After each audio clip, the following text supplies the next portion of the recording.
అణుబాంబులు మనకు రక్తపాతాన్ని గుర్తు చేస్తాయి.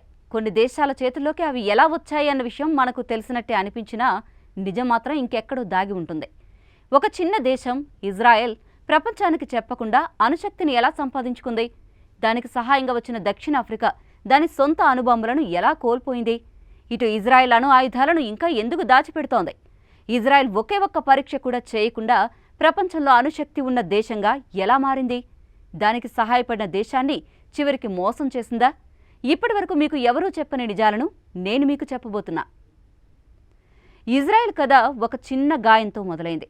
అది యుద్ధం కాదు, అది బాంబుల శబ్దం కాదు, అది ఒక సమావేశానికి రాకుండా ఆపిన చిన్న నిర్ణయం. 1955లో జరిగిన బాండన్ కాన్ఫరెన్స్ సభకి మొదట ఇజ్రాయెల్ను ఆహ్వానించారు. కానీ ఆహ్వానం చీకట్లో మాయమైంది.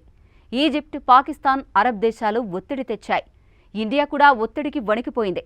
చివరికి నెహ్రూ తలదించుకుని ఆహ్వానాన్ని వెనక్కి తీసుకున్నారు.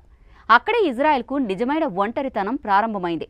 ఆ రద్దయిన ఆహ్వానం ఒక చిన్న ఘటనలా కనిపించొచ్చు, కానీ అది ఇజ్రాయెల్ గుండెలో భయాన్ని నింపేసింది. కొత్తగా ఏర్పడిన దేశం చుట్టూ శత్రువులు, ఎవ్వరూ తోడు కాదని తెలిసిపోయింది. ప్రపంచం మూడో ప్రపంచ ఐక్యతగా మారుతున్న వేళ ఇజ్రాయెల్ మాత్రం బయటపడిపోయింది. ఒక తలుపు మూసిపోతే ఇంకో తలుపు తీయాలనే ఆవేశంతో ఇజ్రాయెల్ తన దారి మళ్లించింది. మొదట ఆఫ్రికా వైపు చూసింది. అక్కడ మిత్రులను వెతికింది, వారికి సహాయం చేసింది, సాంకేతికత ఇచ్చింది, పక్కనే నిలబడాలని ప్రయత్నించింది. కానీ అక్కడ కూడా కలలు చెదిరిపోయాయి. అదే సమయంలో నేనున్నా అని ముందుకొచ్చింది సౌత్ ఆఫ్రికా. నిజానికి ఆ సమయంలో దక్షిణాఫ్రికా కూడా ఒంటరే. పైగా అప్పట్లో అది జాతి వివక్ష పాలనలో ఉన్న దేశం. అది ఇజ్రాయెల్కు టెక్నాలజీ ఉంటే దక్షిణాఫ్రికాకు యురేనియం ఉంది. ఇద్దరికీ ఒకరికొకరు అవసరం ఉంది. అక్కడే చీకటి ఒప్పందం మొదలైంది. అణుబాంబుల దారిలో వేసిన మొదటి అడుగు అది. ఇక్కడి నుంచి విషయాలు మరింత లోతుగా అర్థం చేసుకోవాల్సి ఉంటుంది. ఇజ్రాయెల్తో దక్షిణాఫ్రికా సంబంధం మరింత బలపడింది. ఈ రెండు దేశాలు ప్రపంచానికి విరుద్ధంగా ఒకే రకమైన ఒంటరితనంతో, ఒకే రకమైన భయంతో బతుకుతున్నాయి. ఒక దేశానికి సరిహద్దు దేశాల నుంచి ముప్పు, మరొక దేశానికి అంతర్గత తిరుగుబాట్ల భయం. ఇద్దరికీ ప్రపంచం మీద నమ్మకం లేదు. చుట్టూ నిషేధాలు, విమర్శలు, ఒంటరితనంలోనే ఉనికిని నిలబెట్టుకోవాలనే పట్టుదల మాత్రం ఉంది. అలాంటి సమయంలోనే ఇద్దరూ ఒకే మాట పట్టుకున్నారు. అణుబాంబులు అవసరమని నిర్ణయించుకున్నారు. 1960లలోనే దక్షిణాఫ్రికా నుంచి ఇజ్రాయెల్కి యురేనియం రవాణా మొదలైంది. ఇక అణుప్రయోగాల నిర్మాణానికి కావలసిన మెటీరియల్ ఇజ్రాయెల్ చేతికొచ్చేసింది.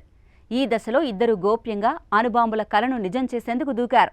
దక్షిణాఫ్రికా అందించిన ముడిసరుకు, ఇజ్రాయెల్ అందించిన సాంకేతికతతో అణు ప్రపంచం విస్తరించింది. ఇక్కడికొచ్చేసరికి అణుబాంబుల గుట్టు రట్టయింది. ఇజ్రాయెల్ నిర్మించుకున్న రహస్య అణు కేంద్రాన్ని ఒక పరిశోధనా సంస్థగా ఆ దేశం ప్రకటించుకుంది. కానీ చూసిన వాళ్లకు మాత్రం అది ఒక అణు ఆయుధాల కర్మాగారంగా స్పష్టమైంది.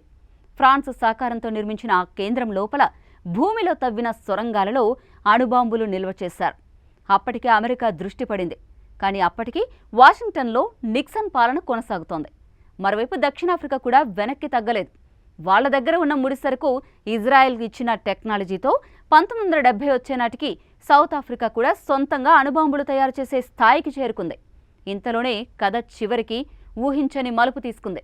దక్షిణాఫ్రికా తన రాజకీయం మారిపోతుందని గ్రహించింది.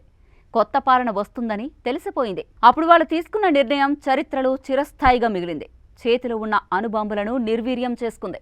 ప్రపంచానికి చెప్పి మరీ అణు ఆయుధాలను వదిలేసుకుంది.